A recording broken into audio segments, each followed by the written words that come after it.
All right, we're kind of doing this one backwards. We're checking out 27 acres at the Jesse James project. Instead of zooming way in, we pulled way back. We're going to show you the area, and then we'll zoom way in, and we'll check out the individual acreage. So 27 acres, two separate tracks, which is pretty cool. You've got, if you look over here toward the left, you've got the red outlines. This one toward the top here is the 20-acre tract. This one toward the bottom is the 7-acre tract. They both are pretty unique, and we'll zoom in and look at those in a moment. But first, we'll check out the area. So over to the east, you can see Rolla, which is a fairly large regional city. Closest city to the properties, if you look to the west here, is Dixon, Missouri, which is a little city about 3-4 miles to the west, but it does have gas stations, grocery stores, restaurants, a parts store, that all that kind of stuff that you really need. Why don't we zoom out just a little more here, and then we'll go do a deep dive. So as we zoom way out, if you keep your eye on the property, which is still right in the middle, location phenomenal up here. It's about 10 miles from I-44, first of all. So that's the main, kind of the main road in Missouri, Interstate 44. Once you hit I-44, you can go northeast. You'll be in St. Louis in about 2 hours. And if you go the other direction, you'll be in Springfield in about an hour and a half. The green area that you see on the map, the green shaded area, that's the Mark Twain National Forest. So, I mean, odds are you're going to have pretty much all the hunting you need on your own private 27 acres. But if you're with a big group of guys or girls and you want to do some other exploring and hunt some other areas, the Mark Twain National Forest is generally open for public hunting as well. So you've got literally tens of thousands of additional acres of land within about 15 minutes of the property, which is pretty sweet. Okay, the blue line that you see here, this big blue line, that's the Gasconade River, hugely popular river in southern Missouri. Unbelievable fishing and canoeing and all that good stuff. Let's do the drive into the property here. And I'm actually going to switch to a Google-based map because that's going to show the roads a little better. So let's say you're coming from St. Louis, whether you flew in or whether you drove in from the east. You're taking I-44 to the west. Stop off in Rolla, grab a bite to eat, and then keep going westerly. A couple ways you can get here. You can take Highway D directly off of I-44.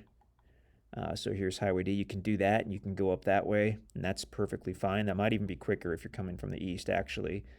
We're generally coming from the west, from Springfield, and so what we've been doing is taking Highway 28 north off of I-44. You've got the little town, I believe, of St. Robert right there. Actually, it's not that little of a town. It's got quite a bit of stuff. But you take 28 to the north, you cross the Gasconade, go up toward Dixon, and then a couple miles before you get to Dixon, you'll go east on Highway D. So that's the same Highway D that you could have taken off I-44 if you were coming from the east. So either way, get to Highway D however you like. And here's the way that we recommend you come in, especially if you're pulling a trailer. This is the way you want to come in. So off of Highway D, say you took 28, go east on Highway D, and you're looking for Columbia Drive, which is a gravel road that goes to the north. This is Columbia right here. Whoops. So you'll take Columbia. I don't know why that's not labeled. It is up here. Take Columbia to the north. You go a little less than a mile, and you go right. And now you're on Cactus Road, and that's what's going to take you to the easement road. Oh, we've got to turn it. We've got a couple of the layers turned off on this map because it can look confusing when you show all those different layers. There we go. And let's turn on the labels as well. Okay, there we go. Now it makes more sense. So Highway D to Columbia, take Columbia to the north, go east on Cactus, and then you'll see Chicago Road. Don't take Chicago, go a little further, and then you'll go east onto the easement road that will lead you to the properties. You can come in from the other direction as well, but if you're coming that way, it's a fairly tight turn onto that easement road, and with the trailer, it can be tricky. If you're coming from this direction, it's no problem at all. So take that gravel easement road in. You can cruise right on up to track G. So the way this is set up, all these tracks out here are set up this way. You've got James Creek crossing over kind of the south part.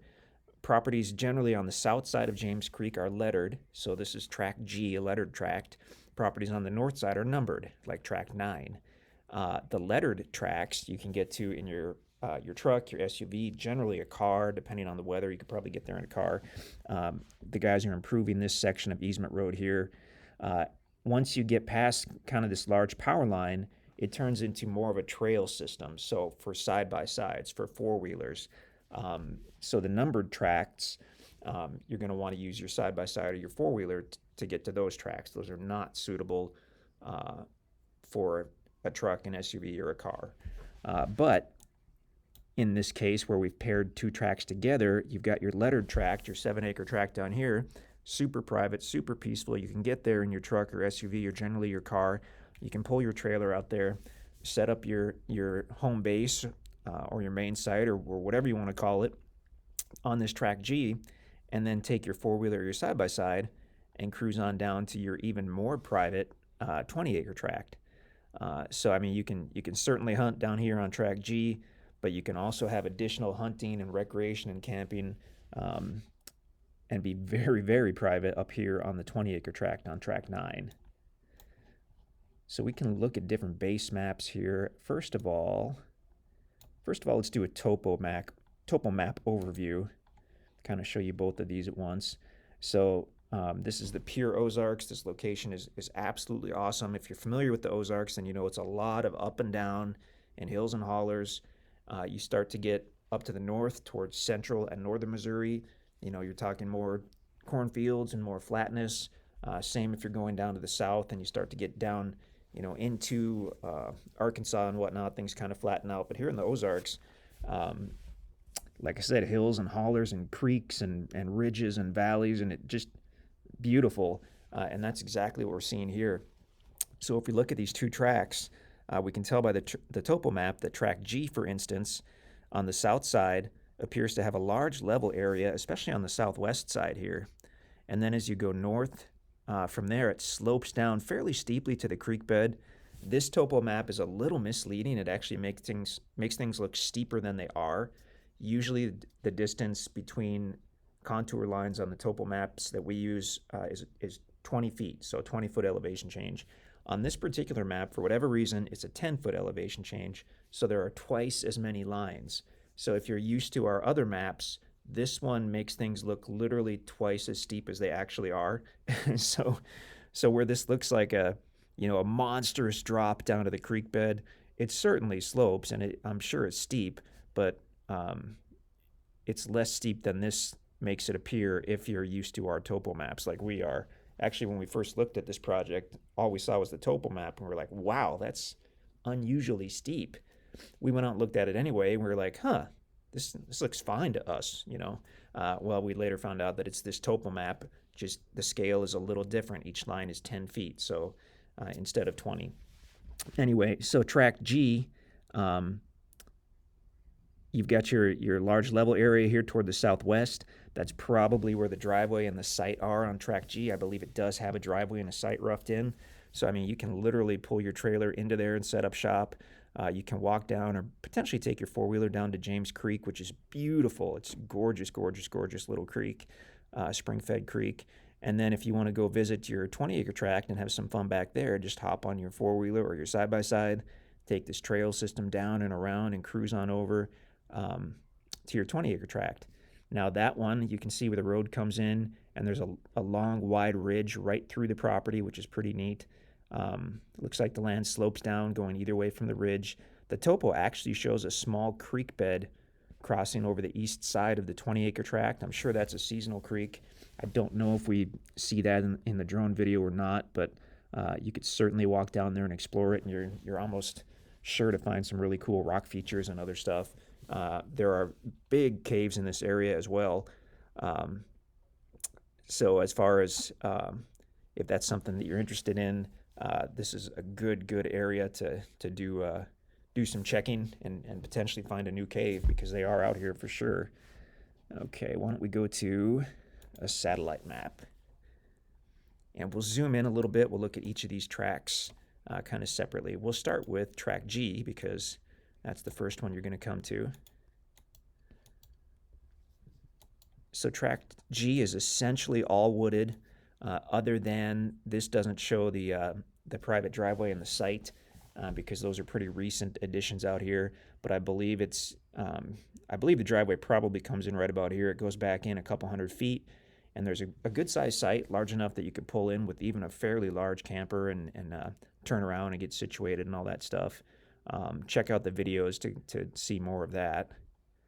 And we can play with the different base maps to kind of see this at different times of the year. There's more of a wintertime or late fall base map. Entirely wooded. I mean, you're going to find a lot of mature timber out here, hardwood trees, some cedar trees as well. This Hex 30 layer is fairly new, and that's often pretty detailed. Well, definitely a wooded property. It's hard to really see the creek on the north end, but James Creek is really, really pretty. I hope we have it, some type of ground video or whatnot so you can see that. Gorgeous creek here in the Ozarks. Okay, let's go look at that 20 acres.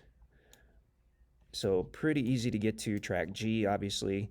To get to the 20-acre tract, again, you want your four-wheeler or your side-by-side, because as soon as you get to this power line easement, it becomes just a trail system, not for vehicles. I don't know too much about this particular section of trail, but the guys have gone down this one quite a bit. You'll go down a hill, you'll cross James Creek, keep going up the other side, and at the top you come to kind of a four-way trailhead. And from there, the way that we would generally go is just go straight. You'll go down another hill, you'll cross Mill Creek, keep trucking, come up to this meadow,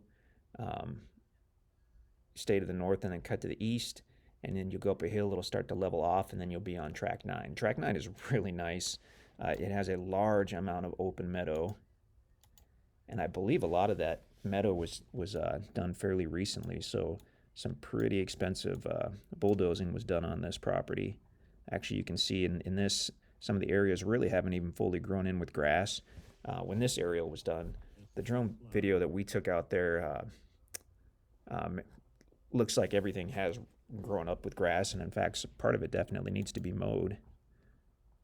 So that Google map, even though it's only a couple years old, it doesn't even show part of the meadow. So there's definitely been more dozer work done out here in the last couple years. See what that satellite base map, that shows it a little better. Gorgeous property. I mean, wow.